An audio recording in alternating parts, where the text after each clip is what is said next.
Bonjour à toutes et à tous et bienvenue à nos fameux moments de l'intelligence artificielle le midi, les MIAM.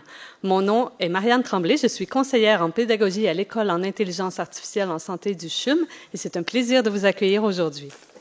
Aujourd'hui, nous vous proposons d'explorer un sujet au très grand potentiel, soit l'application des technologies et de l'IA en pathologie pour le diagnostic et le pronostic du cancer. L'objectif de ce MIAM est de développer une littératie numérique collective sur un sujet certes pointu et niché, mais au très grand potentiel d'application en santé.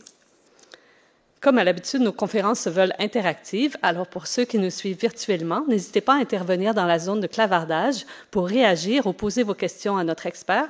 Nous y reviendrons à la période de questions à la fin. Dernier point important avant de commencer, notre conférencier n'a aucun conflit d'intérêt à déclarer. Sans plus attendre, j'ai l'honneur de vous présenter le Dr Kwakwe Vincent Trine, professeur adjoint de clinique au département de pathologie et de biologie cellulaire de la Faculté de médecine de l'Université de Montréal, en plus d'être pathologiste au département de pathologie du CHUM et investigateur de l'axe cancer du Centre de recherche du CHUM. Merci beaucoup d'avoir accepté notre invitation. Je vous cède maintenant le micro et nous nous retrouverons dans quelques minutes pour la période de questions.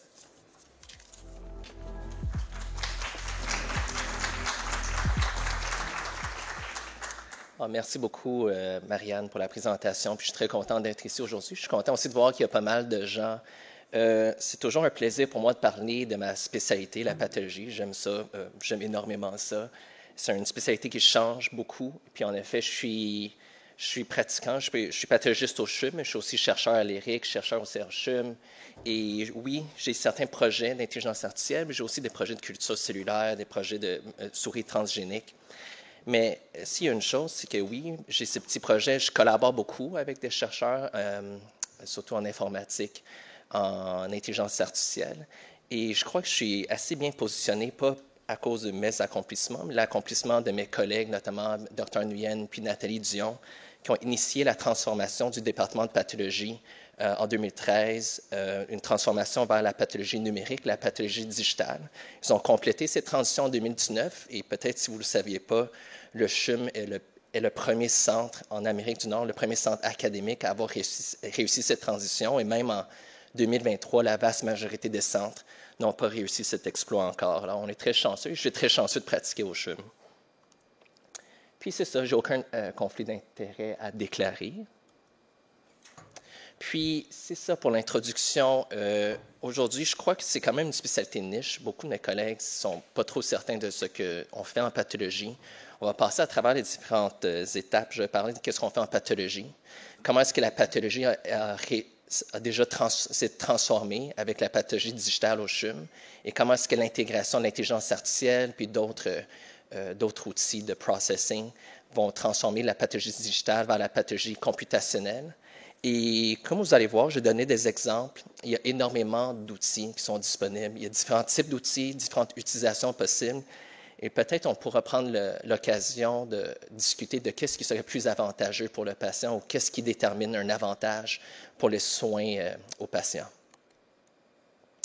J'ai divisé la présentation aujourd'hui en trois. La première partie, on va parler de la pathologie, surtout de l'anatomopathologie, la pathologie digitale, puis la pathologie computationnelle. La deuxième partie, je vais donner des exemples d'outils d'intelligence artificielle, mais en commentant constamment sur s'il y a un avantage, est-ce que c'est moins avantageux pour les patients. Puis la troisième partie, un peu plus rapide, on va parler de où est-ce que la recherche en intelligence artificielle se dirige vers, puis les défis de l'intégration de l'intelligence artificielle en pathologie. Oui, donc pour la première partie, c'est quoi la pathologie?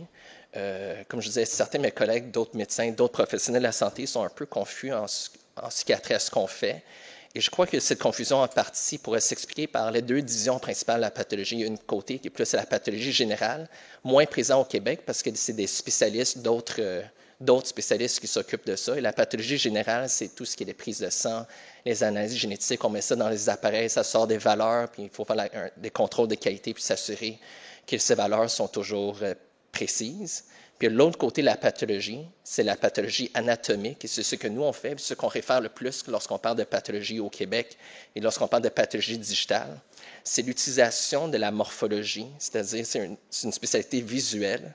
On va analyser des anomalies au niveau des organes ou des anomalies au niveau du tissu au microscope afin d'émettre des diagnostics et diriger, donner une explication à ce qui se passe au patient ou diriger le traitement par la suite.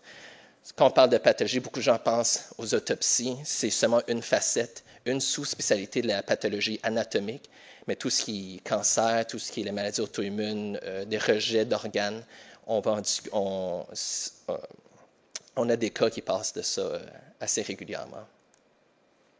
Donc, plus concrètement, c'est quoi la pathologie anatomique? Je vais donner un exemple. Nos collègues, les gastroentérologues, vont procéder à une endoscopie de dépistage ici. Ils voient un polype, une petite lésion dans le côlon.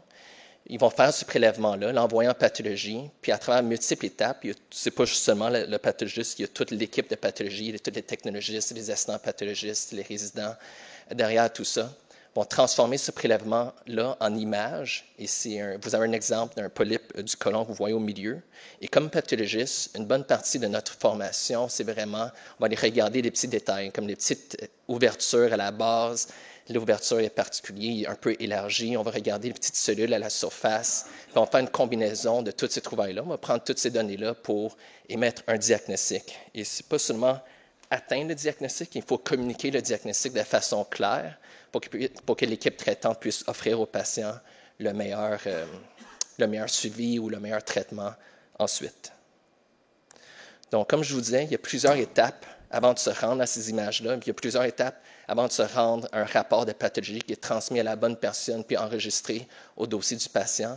Donc, toutes ces étapes-là peuvent être catégorisées comme ce que vous voyez ici. On divise peut-être en phase préanalytique, la phase analytique, la phase post-analytique. C'est une terminologie plus pour le contrôle de qualité, mais ça vous permet aussi de un peu concevoir les étapes principales des échantillons en pathologie. La phase préanalytique, c'est tout ce qui arrive au spécimen avant de se rendre aux images.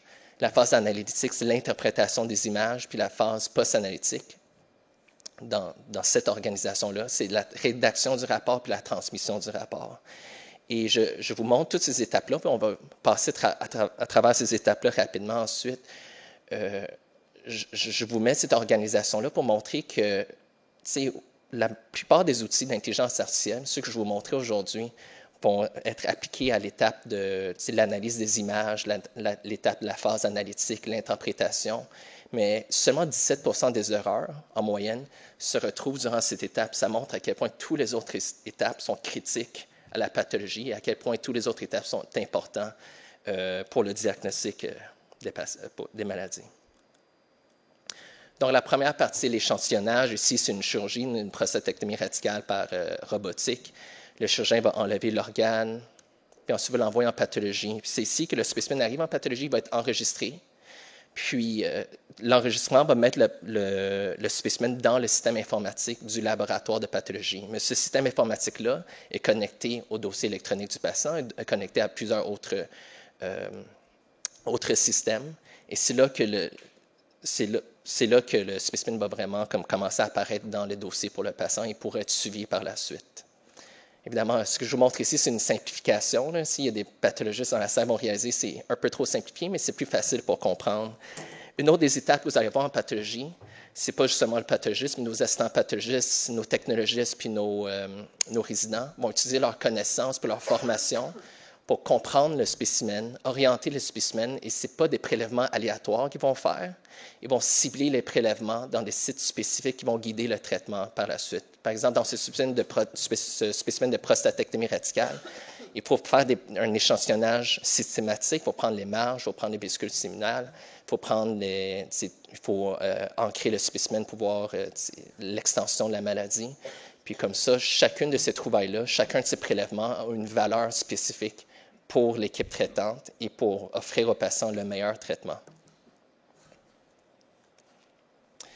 Ensuite, une fois que les prélèvements ciblés ont été effectués, on va le fixer dans du formol. Le formol va neutraliser tout ce qui pourrait décomposer le tissu, va se lier à certains acides aminés qui vont stabiliser la structure de la cellule, permettant de nous voir visuellement qu'est-ce qu'il y a, d'émettre des bons diagnostics clairs.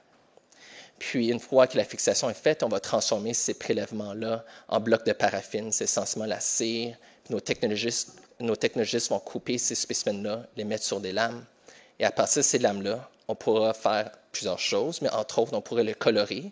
Ici, vous avez à droite une coloration à l'hématoxyline puis éosine. L'hématoxyline, c'est ce qui donne ces colorations un peu bleutées foncées, l'éosine, le rose, et ça donne la texture du tissu pour qu'on puisse ensuite aller l'observer au microscope. Anciennement, l'étape de la pathologie digitale va prendre ces lames-là, vont les numériser, puis au lieu d'avoir des lames physiques qu'on va analyser au microscope, plutôt on va travailler à l'ordinateur. Mais comme anciennement, on ne parle pas encore de pathologie digitale, ces lames-là, les technologistes vont l'amener au bureau du pathologiste, vont être organisés, il y aura les requêtes, et le pathologiste va regarder les lames et en même temps intégrer cette information-là avec ce qu'on a vu durant la macroscopie, au renseignement clinique, aux données de radiologie, puis cumuler toute cette information-là pour émettre un diagnostic précis et succinct. Mais ce diagnostic-là, si on pousse plus loin, puis on utilise le jugement, il devrait pouvoir expliquer toutes les trouvailles, toutes les suspicions de l'équipe traitante ou des radiologistes, puis à donner un diagnostic qui peut expliquer essentiellement le portrait global de la maladie aux cliniciens. Puis c'est ça. On parlait d'un diagnostic clair puis succinct. L'importance du rapport de pathologie puis la transmission des informations est capitale. Évidemment, il y a le diagnostic, mais il y a tous les paramètres qui caractérisent ce diagnostic-là qui permet à l'équipe traitante d'utiliser ces informations-là pour choisir la bonne voie dans les lignes de traitement. Donc ça, c'est plus la pathologie classique. Alors, où est-ce que la pathologie digitale s'intègre dans tout ça? Comme je disais tantôt, c'est principalement la numérisation des lames pour générer ces images-là. Et vous comprenez, juste ici, classiquement, avant 2010, on parlait déjà de pathologie digitale, mais c'était principalement un microscope connecté à une caméra qui, lui, était connecté à un ordinateur, puis on pouvait projeter l'image qu'on voyait au microscope sur l'ordinateur, prendre des images. Puis c'est un peu comme une forme très précoce de la pathologie digitale. Mais au tournant des années 2010, il y a eu les numériseurs de lames entières, de whole slide scanners, qui sont essentiellement, si vous les ouvrez, c'est comme un microscope. Il y a un émetteur de lumière, un détecteur qui va juste balayer la lame au complet ou la lame va bouger au-dessus du détecteur. Ils vont prendre beaucoup d'images de haute qualité, ils vont les mettre ensemble et c'est ça qui génère la lame qu'on va travailler avec en pathologie. Donc, on va aller de lames physiques qu'on avait dans nos mains, qu'on travaillait dans notre bureau avec, vers des fichiers digitaux, des fichiers numériques. Et ces fichiers-là, si vous vous demandez c'est quoi, c'est sûrement quelqu'un vous l'a déjà présenté dans une autre présentation, c'est essentiellement une carte de données. À chaque pixel, vous aurez 3 points d'information, différentes intensités de la couleur verte, rouge et bleu, parce que c'est des images colorées. Ici, c'est des images noires et blanches, il y aura justement une valeur d'intensité. Mais c'est une combinaison de ces 3 couleurs-là qui vont vous donner le spectre des longueurs d'onde qui réplique la vision de ce qu'on voit, ce qu'on peut voir au microscope normalement. Je vais donner un exemple ici, plus concret de ce qu'on fait. Voici un exemple d'une lame entière qui était numérisée. Ça, c'est un patient qui se fait transplanter pour le foie je pense qu'il y a quelques années. Puis ensuite, nos collègues, les hépatologues, suivent le patient, voient que soudainement, il y a une augmentation de valeur d'enzymes suggestive d'un dommage au niveau du foie, au niveau du transplant. Alors, ils ont fait une biopsie, on se rencontre ensemble, le pathologiste me regarde, mes collègues parlent de me donner renseignements cliniques, puis on essaie d'arriver à un diagnostic précis. Donc, ça doit être une vidéo, c'est ça. Ça montre à quel point c'est facile de balayer. On voit même des petits morceaux de poussière, et vous vous rapprochez. Ici, à droite, ce que vous voyez, c'est des hépatocytes. C'est les cellules principales du foie. Les petits points bleus un peu plus foncés qui sont en agrégat, c'est de l'inflammation, c'est des cellules immunes. Il y a un peu trop ici, mais c'est un cas particulier, un peu trop de fibrose aussi. Mais si vous vous rapprochez, on voit que les cellules endothéliales dans les vaisseaux sont un peu turgescentes, les capillaires sont dilatés, il y a un peu de congestion. Et dans ce cas-ci, en discutant avec nos collègues, en lisant le dossier clinique, en regardant les valeurs de laboratoire, puis en demandant quelques tests additionnels, on a pu arriver à un diagnostic de rejet humoral ici. cette information est transmise à mes collègues, puis eux peuvent ensuite donner le bon traitement aux patients. Je vais prendre aussi l'occasion pour vous montrer le niveau de détail qui sont générés à partir de ces images-là. On peut vraiment rentrer dans la cellule, voir au niveau subcellulaire certains critères. Et comme je disais, ce qu'on voit ici, c'est une carte, c'est une matrice avec des valeurs à chaque pixel. Et comme je disais tantôt, chaque valeur, chaque pixel aura un rouge, vert, bleu, différentes intensités. Et vous pouvez décortiquer ces images-là. C'est essentiellement ça, les images sont en noir et blanc, là, mais c'est ça les images, vous avez des intensités de rouge, des intensités de vert, des intensités de bleu qui pourront se superposer et vous donner le spectre de lumière, des longueurs d'onde que nous, on voit avec notre œil. Alors, c'est ça. C'est un peu ça, assez simplement, la pathologie digitale. C'est la numérisation de ces lames. Ça ajoute une certaine complexité. Avant, dans notre système de laboratoire, on avait le logiciel d'information du laboratoire, le système informatique du laboratoire de pathologie, connecté au dossier clinique du patient. Il y avait aussi un logiciel de suivi des lames pour voir le cas est rendu où, dans la coupe, dans la coloration des lames. Mais la pathologie digitale amène quelques nécessités additionnelles, dont des appareils de numérisation, logiciels de numérisation, logiciels de gestion d'images comme Concentric, Calopix. Il y a d'autres compagnies qui ont leur propre programme. Puis aussi, il y a comme des défis au niveau de l'infrastructure de stockage. Vous avez vu l'image, je vous ai montré tantôt, c'était une lame. La plupart de mes biopsies hépatiques viennent avec 5-6 lames. Cette lame-là a énormément de détails. On parle de 2 à 4 gigaoctets par lame. Certains des cas de chirurgie que j'ai ont jusqu'à 100 lames. On parle d'énormément de stockage qui est nécessaire pour pouvoir passer à travers les images de façon efficace et transmettre l'information rapidement. Puis aussi, il faut du personnel dédié à la numérisation. Alors, devant l'ajout de tout ça, on peut se demander est-ce que c'est vraiment avantageux d'avoir la pathologie digitale? Et comme vous allez voir ici, il y a quand même beaucoup d'avantages qui viennent avec ça. Et ces avantages-là, on parle de pathologie digitale, on n'intègre même pas, on ne parle même pas de l'ajout de l'intelligence artificielle ou des algorithmes d'aide au diagnostic à ces images-là. On parle juste, au lieu de travailler au microscope, vous travaillez à l'ordinateur. Puis un des gros avantages, c'est une réduction des erreurs de mauvaise identification des patients. Ça a l'air anodin, là, comme on est tous bien formés comme pathologistes, tout le monde fait bien leur travail, mais il faut juste faire un mix-up de 2 lames et ça peut être catastrophique pour les gens qui sont impliqués. Avec la pathologie digitale, j'ai le cas qui arrive, j'ouvre, disons, le document Word où j'écris mon rapport, j'ouvre le dossier du patient dans notre système de laboratoire de pathologie, informatique de pathologie. Puis quand j'ouvre le cas, les lames du patient vont apparaître simultanément. Alors, je sais que tout ce que moi je suis en train de regarder va être les lames qui sont associées à ça. Ça a l'air simple, comme ça, mais imaginez ce que je devais faire avant. Je recevais le matin des centaines et des centaines de lames. Nos technologistes devaient organiser ces lames-là de façon parfaitement en ordre pour qu'ils allaient avec les requêtes. Et j'avais un tas de lames ici, j'avais ma lame sur le microscope, j'avais des requêtes de pathologie, puis j'avais un programme d'ouvert sur l'ordinateur avec un Word, avec le bon patient. Il fallait constamment s'assurer que c'était la bonne lame, le bon patient, puis le bon programme qui est ouvert sur l'ordinateur pour s'assurer qu'il n'y ait pas de ce type d'erreur. Ce genre de choses, moi, je trouve, ça m'a vraiment facilité. C'est beaucoup plus facile. Je fais une vérification au début que c'est le bon dossier qui est ouvert, vérification à la fin lorsque le rapport est sorti. Et en général, j'ai jamais eu même j'ai pas fait d'erreur. J'ai pas fait d'erreur, ça fait juste 1 an que je pratique, mais j'ai pas même eu un moment où j'étais comme « Oh my God, j'ai eu une quasi-erreur ». Ça arrive beaucoup moins avec la pathologie digitale.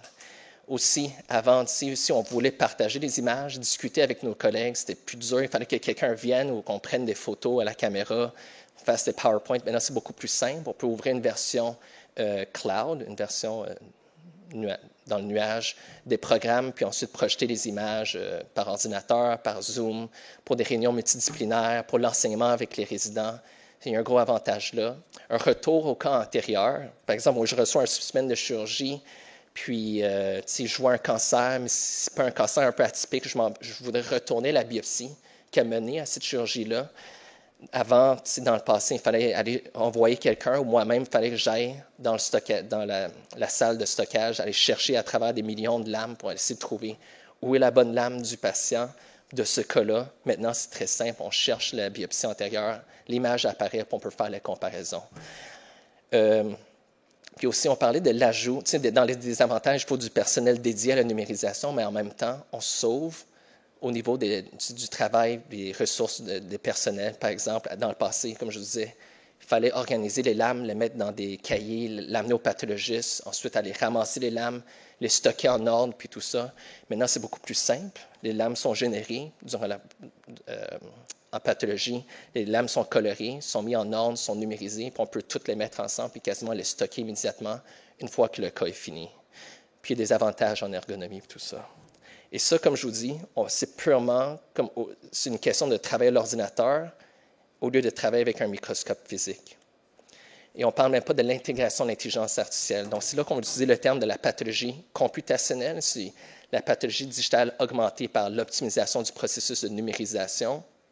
Ça a l'air très simple, comme je vous disais, le whole site scanner, puis je pense qu'il y a des vendeurs de scanners ici, là, dans la salle.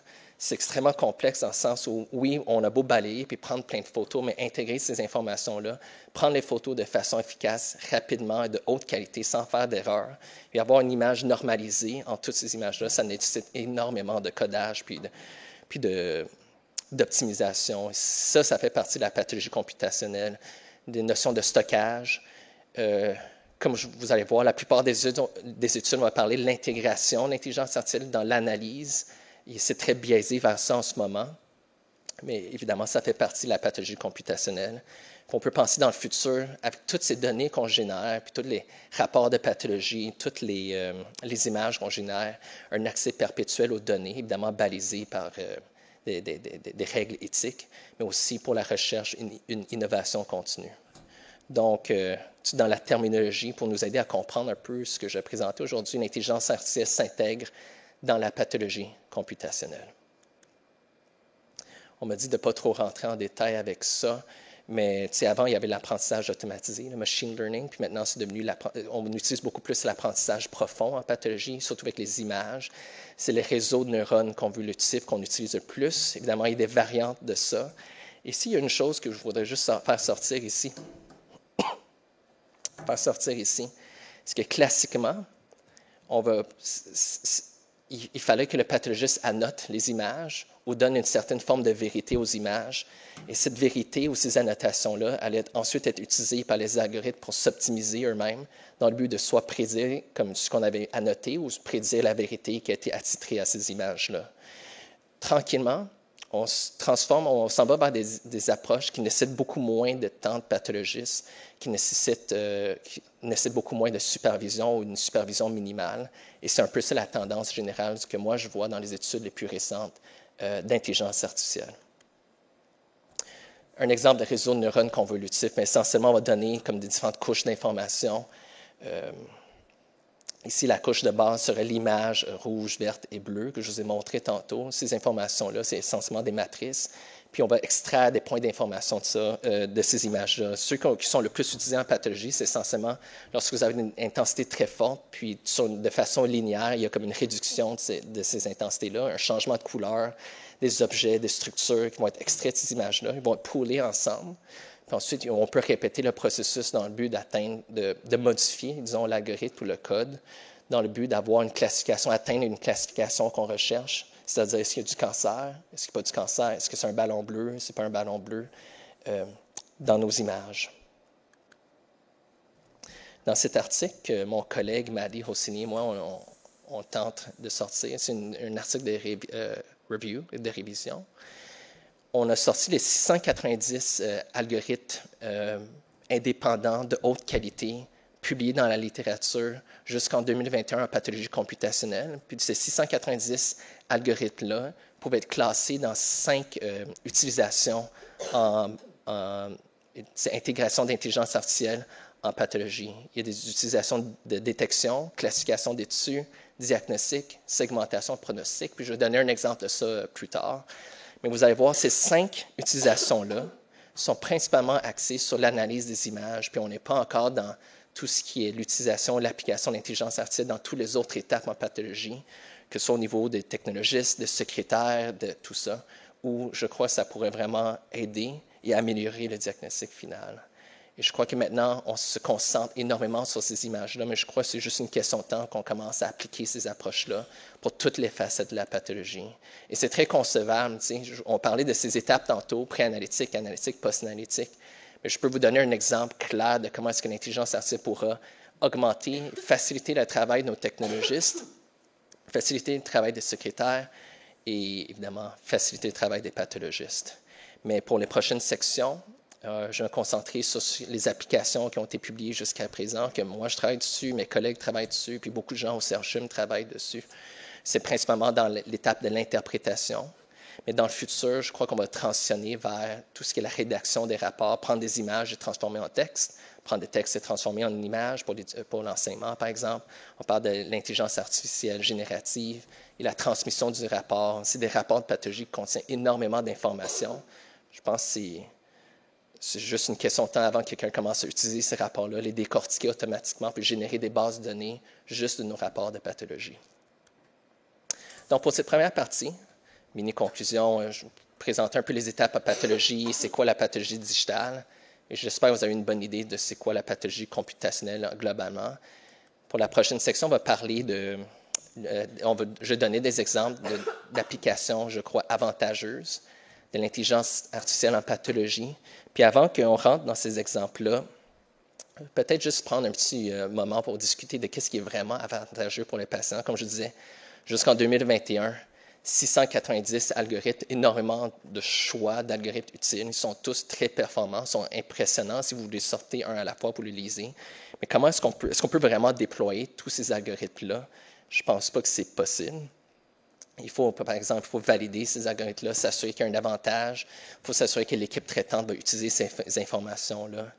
Mais je pense que si on est pour choisir, voir qu'est-ce qui est plus avantageux, je pense que ça revient à une chose, c'est qu'est-ce qui est plus avantageux pour les patients. Et je pourrais diviser ça comme l'avantage à deux niveaux. En bas, le plus clair, le plus évident, un diagnostic rapide et efficace, moins d'attente pour l'équipe traitante, moins d'attente pour le patient pour se rendre au diagnostic. Et tout ce qui pourrait accélérer ce processus, je crois, donne un gros avantage au système de la santé, aux soins pour le patient. Mais aussi la notion du diagnostic de haute qualité et de précision. Et ça, c'est une particularité de la pathologie. Vous avez vu les images, je vous ai montré tantôt. C'est pas comme, disons, peut-être dans d'autres spécialités, je sais que je simplifie ça, mais dans d'autres spécialités, ils vont voir une masse dans le poumon, puis votre but, c'est de détecter cette masse-là. C'est quelque chose de palpable. Mais en pathologie, c'est des images de tissus, de cellules. Puis à un moment donné, oui, il y a une réalité dans tout ça, mais il y a eu un pathologiste qui a dit, bien, quand moi je vois ça, ça veut dire ça. Puis ça a l'air un peu arbitraire, mais ensuite, ce pathologiste-là, ce pathologiste expert a pris cette information-là, puis l'a validée avec des études cliniques. Et c'est le processus global pour voir, bien, moi j'utilise le terme adénocarcinome colorectal, ça veut dire ça, bien différencié, peu différencié. Ça veut dire, ça mène à telle information, ça mène à tel impact pour le patient. Le problème dans tout ça, c'est que moi, je crois que je suis un pathologiste acceptable, mais je suis acceptable dans le sens où j'ai répliqué ce que mes enseignants m'ont montré. Puis ensuite, mes enseignants ont répliqué quelqu'un d'autre au-dessus, qui les ont formés eux-mêmes. Alors, ça devient un peu compliqué. Qui a vraiment raison? Parce qu'il y a plusieurs façons de faire. C'est ultimement des images, de couleurs, des petites glandes qui se promènent, puis des cellules tumorales qui se promènent. Il y a différentes façons de faire. Et est-ce qu'il y a un diagnostic qui est plus exact et plus précis que les autres? Je crois que oui. Je crois que le diagnostic le plus exact, le plus précis est celui qui donne au patient le plus grand avantage au niveau des traitements. Et ensuite, on peut se questionner comment est-ce qu'on peut vraiment savoir, mais je crois que ça revient aux études qui ont démontré ces avantages-là, ces études cliniques-là. Il y avait un pathologiste à la base qui dit ça c'est gradé de telle façon, puis avec tel grade, on devrait recevoir tel traitement. Alors, ça revient souvent comme un pathologiste quelque part, un pathologiste expert, un excellent clinicien, un excellent chercheur qui a développé ces études-là ou qui était à la base de ces études-là. Alors, ça devient dur. Cette personne-là, souvent dans un centre académique, va former beaucoup de pathologistes, mais est-ce qu'il peut former tous les pathologistes du monde pour répliquer la façon que lui, il approche la pathologie pour émettre des diagnostics qui vont éventuellement mener au meilleur traitement pour le patient? Et ça devient difficile. Mais si vous réalisez que peut-être si ce pathologiste-là et son groupe des pathologistes les plus performants ensemble se mettent ensemble et créent un algorithme, cet algorithme-là, par contre, serait facilement distribuable à travers le monde et pour donner aux patients le meilleur diagnostic, le plus exact, le diagnostic le plus précis pour la suite. Donc, des considérations à avoir lorsqu'on va regarder ces exemples-là. Comme ce premier exemple de détection, c'est-à-dire un algorithme va chercher quelque chose de spécifique qu'on veut dans le tissu. Dans l'algorithme de détection, ici, je donne l'exemple de détection de métastases dans les ganglions lymphatiques. Alors, les ganglions, pour plusieurs tumeurs solides, vont être une zone de drainage de la lymphe, mais aussi de certaines cellules. Des cellules humaines vont sortir d'un organe quelconque qui contient du cancer. Si le cancer se rend là, ça veut dire que la maladie est particulièrement plus agressive, puis très souvent, l'équipe traitante peut donner un type de traitement additionnel pour ces patients qui sont atteints du cancer. Pour le pathologiste, ça peut devenir très ardu. On a jusqu'à des fois 40, 50, 60 ganglions. Chaque ganglion est sur une lame, il faut passer à travers les lames, un à la fois, puis s'assurer qu'il n'y a pas une petite cellule cancéreuse qui se retrouve dans un petit coin. Des fois, ça peut être des micrométastases qui ont un impact clinique clair, là, mais il faut détecter toutes ces micrométastases-là. Alors, c'est très impressionnant. On peut regarder cet algorithme qui a été publié, puis ils vont détecter jusqu'à 97 % des métastases dans ces ganglions-là. C'est impressionnant par lui-même. Mais si on se demande où est-ce qu'on peut donner un avantage pour les soins aux patients, c'est le fait que la façon qu'on fait en pathologie, si on s'y connaît, c'est quand il y a un ganglion positif, il est considéré positif, on n'a plus besoin de regarder tout le reste du ganglion. Le but, c'est juste de dire c'est positif, négatif, positif, négatif. Si l'algorithme peut vous dire, bien, lui, juste regarde là, c'est positif, mais on vient de sauver 1-2 minutes pour chacune de ces lames-là, quand on pourrait juste dire, bien, ce cas-là, OK, il est réglé ce ganglion-là, je pourrais aller au prochain ganglion. Et si l'algorithme peut me dire dans les zones où je devrais très probablement les regarder en premier pour accélérer le processus, dans ce cas-là, je crois que c'est un autre avantage de ce type d'algorithme pour les soins du patient. Et comme je disais, on peut avoir énormément de ganglions par échantillon. Ça peut vraiment accélérer le processus. Ça, c'est un exemple de classification des tissus. Ici, c'est une classification de zones d'intérêt. Quand on parle de classification, on va dire comme des zones de haute probabilité de cancer, des zones de haute probabilité de pas cancer, de stroma, de gras. Mais ici, c'est une utilisation particulière de cette approche. Ça classifie les zones d'intérêt, c'est comme du attention mapping, voir quelles sont les zones qui vont générer le plus d'informations qui devraient apparaître sur le rapport du pathologie, ou les zones qui sont le plus associées à un pronostic, etc. Et ça pourrait aider le pathologiste à diriger son regard lorsqu'il va passer à travers ces centaines de lames durant la journée. Et on vous disait tantôt un exemple d'une bonne utilisation pour le cancer de la prostate. Et ça, c'est un des plus grands plus grande percée en intelligence artificielle en pathologie. Ça s'était débuté entre autres par Google AI. Ils ont pris des experts en pathologie prostatique, des gens qui ont été formés, qui étaient à la base des études cliniques dont je vous parlais, puis ils sont mis ensemble, puis ils ont demandé d'annoter jusqu'à, je pense, c'était 50-60 000 biopsies hépatiques, annoter chaque région manuellement pour bien grader le cancer de la prostate, tout ça. L'algorithme qui s'en est sorti peut détecter, peut classifier les zones, peut donner un diagnostic clair, peut donner le pourcentage de chaque cellule tumorale, le grade de chaque glande tumorale ou cellule cancéreuse, puis générer les rapports automatiquement. Cet algorithme a réussi à mieux performer qu'environ 80 % des pathologistes qui sont sous-spécialisés en pathologie prostatique. Et ça, on ne parle même pas de tous les autres pathologistes comme moi, qui n'ont pas de formation additionnelle en pathologie prostatique. Donc, un algorithme peut générer un rapport beaucoup plus précis, beaucoup plus précis pour le patient. Donc, ça coche, disons, l'avantage au niveau du diagnostic, mais aussi la rapidité. Ces algorithmes-là sont capables d'écrire le rapport comme ce que le rapport de la biopsie prostatique devrait avoir, tous les détails, le pourcentage de chaque composante, etc., que le pathologiste doit faire lui-même manuellement maintenant, doit le faire, mais cet algorithme-là peut au moins créer une très bonne ébauche de ces informations-là. Donc ça va vraiment accélérer le processus parce que le temps d'écrire le rapport, dicter le rapport, peut ralentir la sortie des rapports de pathologie. Ça, c'est un exemple de segmentation, beaucoup plus utilisé en recherche, mais on pourrait concevoir quelques utilisations en clinique. C'est principalement identifier ou classer des cellules ou des composantes des cellules avec une autre probabilité,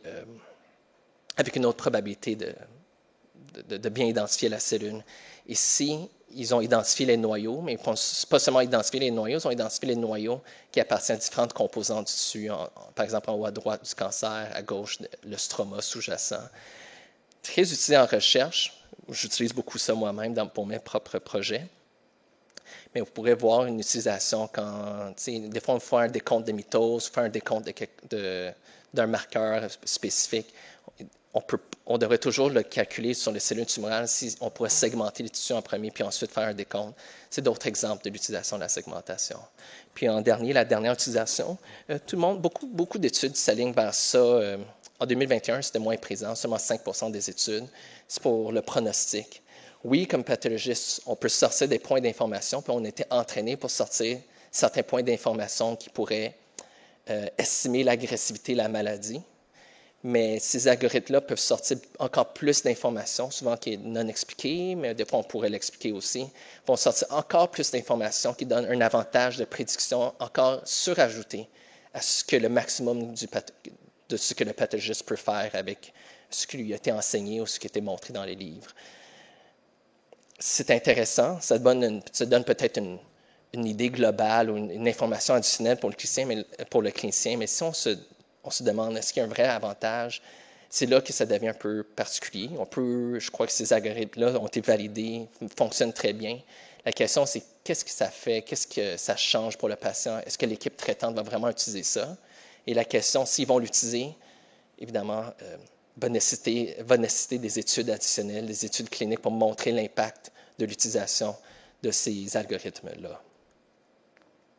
Puis, un gros avantage de ça, comme je vous disais, c'est en bas, c'est un peu ce qu'on fait en pathologie maintenant au CHUM, puis dans tous les autres centres qui vont bientôt devenir digitales autour du monde. On a la lame physique, la lame virtuelle, on le visualise avec différents programmes, puis on génère notre rapport de pathologie. Mais l'avantage de tout ça, c'est que ça peut rouler en parallèle. C'est juste une question d'équipement, puis d'accès à l'algorithme, puis de validation de l'algorithme. Mais il pourrait quasiment préparer les lames avant même que le pathologiste le voie, si on a assez de puissance, processing power, si on a assez de puissance, ou simultanément, on peut commencer à écrire des ébauches de rapports, organiser le rapport pour le pathologiste ensuite. Donc, c'est ça. Je vais vous donner des exemples. On parlait de la notion d'avantage, puis je vais bientôt finir un peu sur à quoi on pourrait s'attendre dans le futur en intelligence artificielle, comment on pourrait préparer notre système de la santé ou notre hôpital pour l'intégration de ces outils-là. Puis c'est ça, comme je disais tantôt, voici un peu le processus classique de ces études-là. J'ai contribué à certaines de ces études, puis je continue à aider certains chercheurs avec ça, mais par exemple, si on voulait développer un algorithme, il fallait choisir les lames qui contiennent bien la maladie, ensuite scanner les lames, il fallait annoter les images ou donner une vérité à ces images-là, puis ensuite les algorithmes sont entraînés pour essayer de prédire ou de répondre, prédire ces annotations ou prédire la vérité avec un bon niveau de précision. Ensuite, on va déployer ces algorithmes-là, les évaluer, puis si ça ne performe pas assez bien, on pourrait aller garnir et donner plus d'informations à ces images-là, puis continuellement auto-entraîner ou améliorer l'algorithme. C'est par exemple ce qui a été utilisé pour ces algorithmes de cancer de la prostate qui performent beaucoup mieux que la majorité des pathologistes. Mais tout s'aligne, je crois, où on le voit déjà dans les articles qui sortent, vers une approche qui nécessite beaucoup moins le pathologiste, où les algorithmes vont automatiquement segmenter le tissu, sortir des zones d'intérêt, segmenter une cellule à la fois, segmenter des groupes de cellules ou des images, comme vues de loin, des images vues de proche, et générer comme une quasi-infinité d'informations à partir des lames, puis ensuite corréler ces informations-là à des diagnostics spécifiques ou à des pronostics spécifiques, etc. On peut donner un exemple de ça, c'est les modèles de type vision-langage. Par exemple, si vous regardez, on parle tous de ChatGPT, c'est un modèle de langage qui utilise toute l'information dans les livres, sur Internet, sur Twitter, puis tout ça, dans le but de, comme si on pose une question, on s'attendrait à ce type de réponse. Mais tout s'aligne, ces approches-là s'alignent peut-être vers, comme si vous avez une image, puis un texte qui est associé. Donc, si vous avez une image, ça peut générer le bon texte, ou si vous avez le texte, pouvez-vous générer la bonne image. Imaginez, ces approches-là nécessitent beaucoup de données. Et vous regardez le CHUM, on est un peu avant-gardiste, impressionnant. En 2019, Patho Digital, on génère jusqu'à, je crois, autour de 3, 4, 5 pétabits par année d'informations. Ça, c'est juste le CHUM. Mais imaginez tous les autres centres. Par exemple, je reviens du Brésil, j'allais présenter au milieu du Brésil, au milieu de nulle part. Ils viennent s'acheter 16 numériseurs, puis ils ont des collaborations avec Roche, Merck, BD, comme avancer, comme pour développer des algorithmes, utiliser l'information. On va parler d'exabits de données autour du monde. Et comme je vous disais, ce n'est pas juste des lames de pathologie, ça vient avec tous les rapports, puis les rapports sont parfaitement caractérisés. ces rapports-là contiennent de l'information essentielle pour donner le bon traitement aux patients. Et comme moi, je m'en vais en Asie, je m'en vais en Afrique, mes collègues africains ou mes collègues asiatiques vont sortir les mêmes points d'information. C'est quand même un cancer à la fin de la journée ou c'est quand même une maladie auto-immune. Alors, ces données-là, que ce soit écrit dans n'importe quelle langue, vont toujours contenir souvent la même séquence entre les deux. Et je crois que si on arrive à intégrer ces informations-là, ultimement, on pourra utiliser des modèles ou développer des modèles de type vision-langage. Voici un exemple qui vient d'être publié dans CPVR 2023. Ils n'ont même pas utilisé des images ou énormément d'images en pathologie. Ils ont utilisé des images dans des articles scientifiques disponibles sur Internet, sur des sites web de pathologie ou d'aide au diagnostic en pathologie. Puis souvent, ces images-là, dans ces articles, viennent avec une légende, ou souvent sur ces sites web-là, il y a une légende qui explique ce qu'on voit sur l'image. On peut corréler l'image, développer un algorithme non supervisé ici. Ils ont utilisé 142 000 images. Si vous lisez l'article vers la fin, ils ont donné une image de pathologie à l'algorithme, puis l'algorithme pouvait, évidemment c'était assez simpliste, mais pouvait dire ce tissu-là vient de tel organe, contient ça, contient telle chose, et contient très probablement ce diagnostic-là. Et ça, nécessitait une supervision minimale de la part des chercheurs et très peu d'implication d'un pathologiste pour générer ce type de modèle. Ça, je ne vais pas trop rentrer en détail, mais je crois que c'est un peu le futur, peut-être pas si lointain, mais vous allez déployer ces algorithmes automatisés-là pour faire, disons, le pont entre les images cliniques puis la clinique. Vous pouvez aussi déployer ces algorithmes-là pour faire le pont entre, disons, les images cliniques, les rapports de pathologie puis les interventions cliniques. Mais si vous accumulez ces images, ces informations-là de façon continue, puis déployer plein d'algorithmes pour chacune de ces parties-là, vous pourrez éventuellement juste combiner, automatiquement générer des nouveaux biomarqueurs, générer des nouveaux diagnostics qui vont être eux-mêmes validés automatiquement parce qu'on génère en même temps énormément de données cliniques qui vont être associées à ces images-là ou ces biomarqueurs-là. Et on pourrait quasiment transformer la pathologie comme ça. C'est une des choses que moi je fais. Je ne travaille pas énormément sur des algorithmes de diagnostic, mais j'utilise beaucoup l'IA en pathologie pour la recherche. On va identifier des zones, des anomalies ou des distributions de cellules qui semblent être très fortement associées à une réponse au traitement ou qui est associée à un mauvais pronostic, mais qui ne sont pas expliquées. Il y a très peu de pathologistes qui ont pu voir ça, mais avec la complexité des nouvelles techniques d'analyse d'images et tout ça, ils peuvent identifier quelque chose de reproduisible, un biomarqueur. Et ces biomarqueurs-là sont très peu utilisés. On peut aller voir la biologie derrière ça, les anomalies transcriptomiques, les anomalies génomiques qui expliquent ça, puis ensuite essayer de traiter ou cibler c'est la présence ou l'absence de ces lésions-là. Donc, c'est ça. Je finis avec ça, un peu discuter de l'intégration de l'intelligence artificielle en pathologie.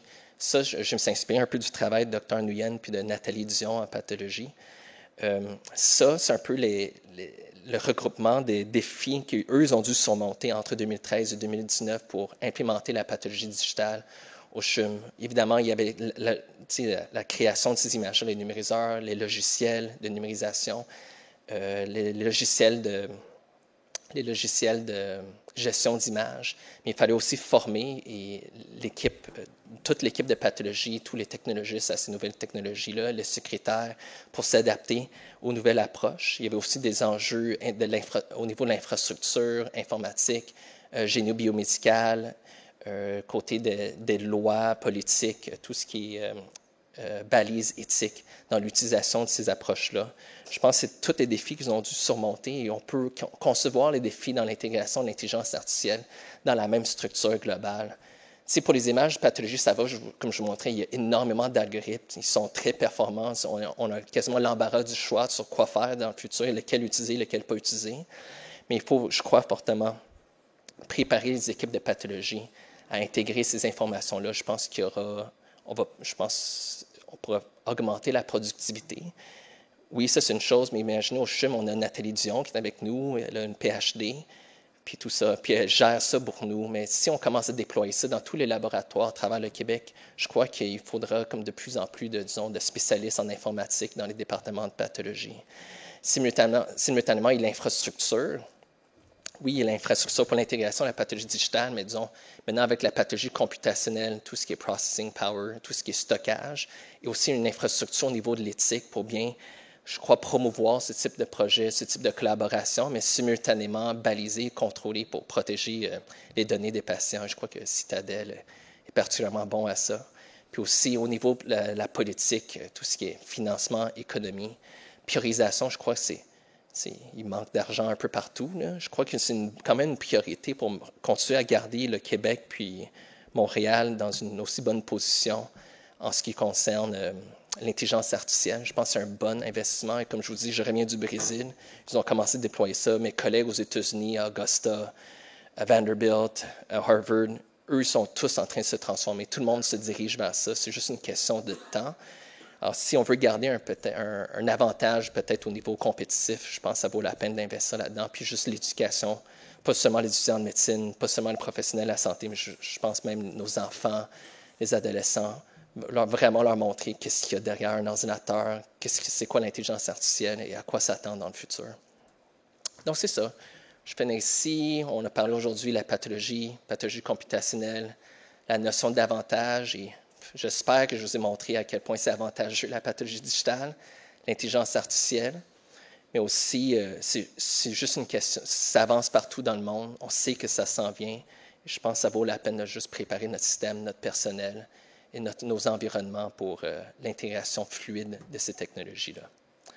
Donc, remercie Dr. Nguyen, Joe Rowland à Vanderbilt qui m'a tout montré ça, puis Maddie Rossini que je collabore beaucoup avec. Ça fait juste 1 an que je suis là. Je voudrais évidemment collaborer davantage avec les gens du CERCHUM puis à l'Université de Montréal. Puis mon équipe et les organismes subventionnaires qui m'aident, qui me donnent du temps pour pouvoir présenter aujourd'hui. C'est bon. Merci.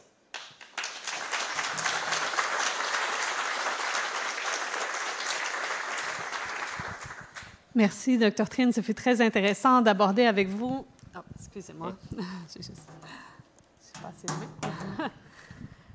Ce sujet et aussi par le fait même les compétences du futur dont on vient de parler. Je pense pour l'implantation de l'IA, je pense entre autres à l'application du cycle d'innovation. J'en profite pour vous inviter à consulter notre référentiel de compétences qui est disponible sur le site de l'IAS. Et on va passer maintenant aux questions qu'on a reçues. Est-ce que tout d'abord il y aurait des gens dans la salle? En attendant que vous dirigiez au micro, je vais utiliser les questions qu'on a reçues en ligne, en attendant. Ici, j'ai une question de Philippe qui nous dit, lorsque la lame est numérisée, est-ce qu'il est simple de retourner la consulter à nouveau, de faire donc une autre consultation dans une lame numérisée? Oui, absolument. C'est un des gros avantages de la pathologie digitale parce que vous allez voir, souvent, on a des diagnostics urgents qui viennent... J'ai vraiment simplifié les étapes là, que je vous ai montrées. C'est beaucoup plus complexe que ça en pathologie. Juste en pathologie en général, on ne parle même pas de pathologie digitale.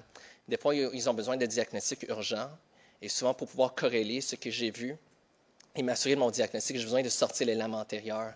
Et c'est un des gros avantages. J'ai justement besoin de mettre le numéro du cas, mettre le numéro du cas, puis la lame de la biopsie qui a précédé la chirurgie qui est en cours va apparaître, puis je peux comparer ce que moi je vois live, puis avec l'image antérieure du cas.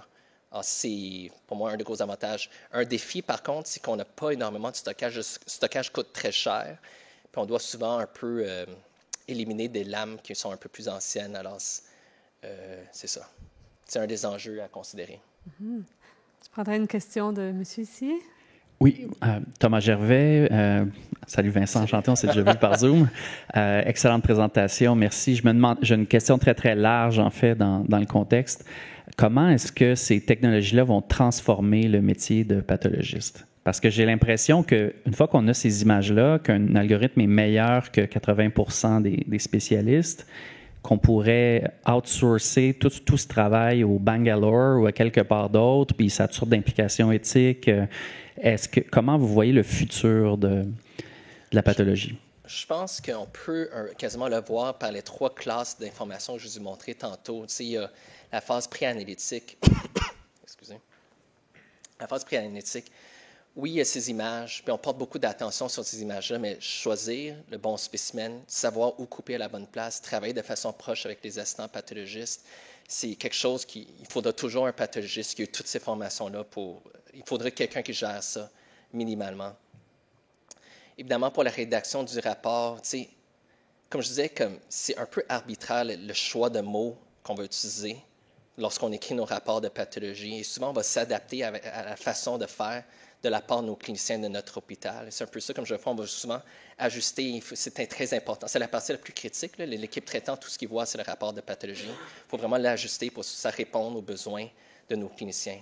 Mais évidemment, pour l'interprétation, on parle de l'intelligence artificielle, mais le fait que ce soit digital, rien ne m'empêche, disons, juste envoyer ces lames-là, puis la faire analyser en Asie, en Inde ou au Brésil.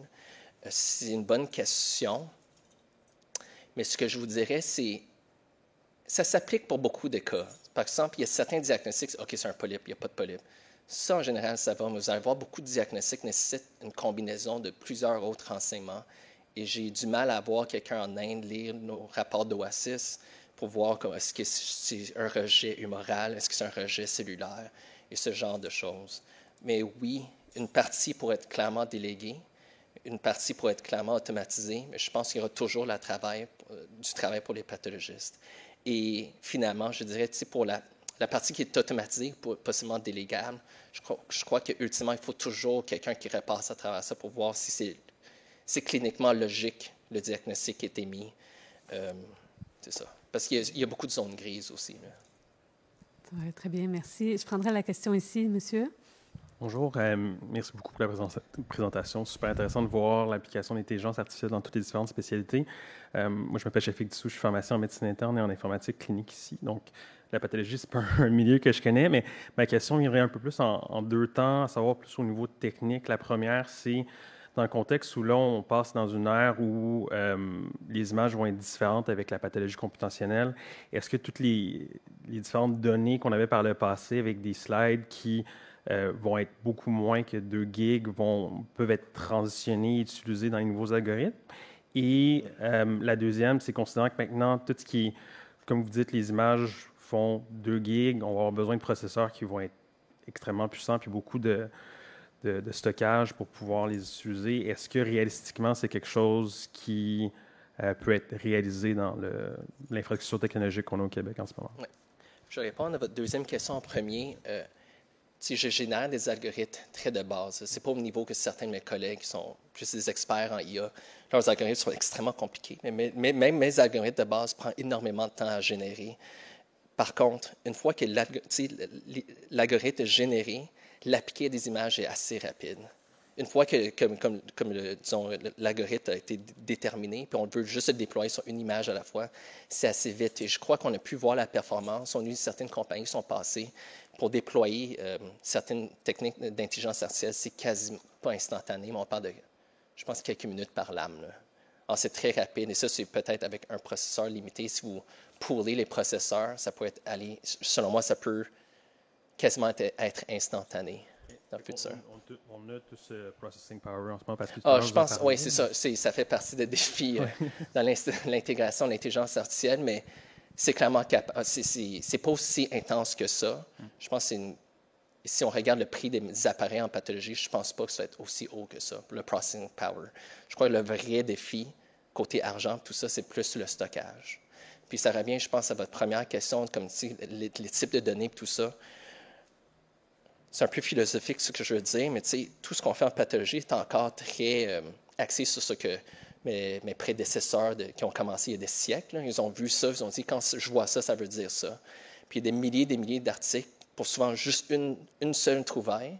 Puis tous ces articles-là vont déterminer, c'est comme ça que tu dois dire ça, parce que ça va mener à ça pour le patient.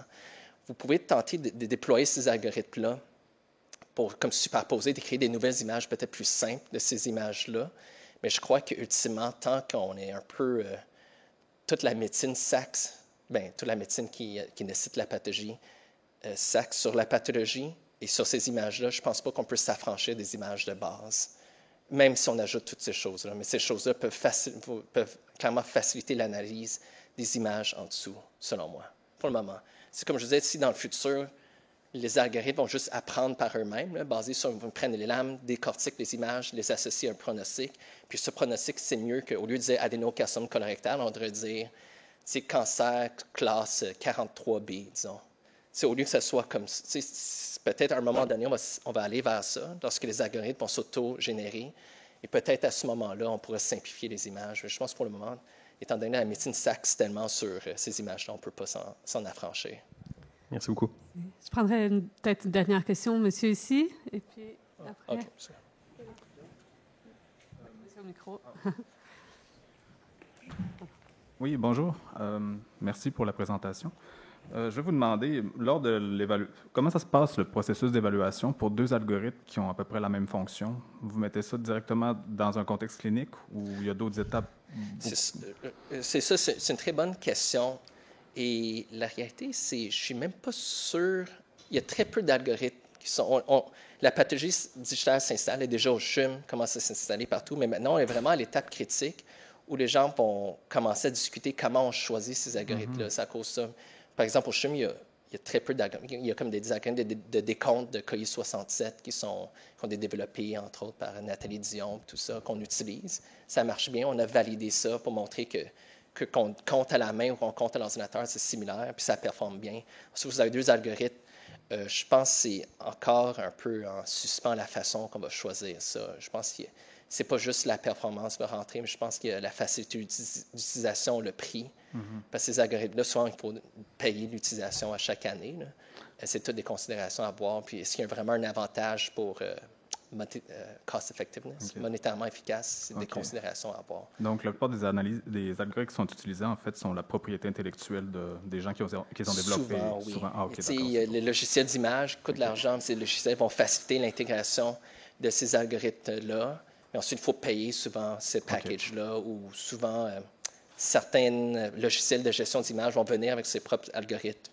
Puis, on paye pour ça. Dont la pertinence pour l'évaluation, pour être sûr d'acheter la bonne chose. C'est ça, je pense que c'est le défi. La question, c'est qu'est-ce qui est vraiment avantageux pour le patient ou qu'est-ce qui est avantageux pour le système de la santé. Parfait. Merci beaucoup. Un grand merci pour ces échanges très intéressants qui auraient pu continuer très longtemps.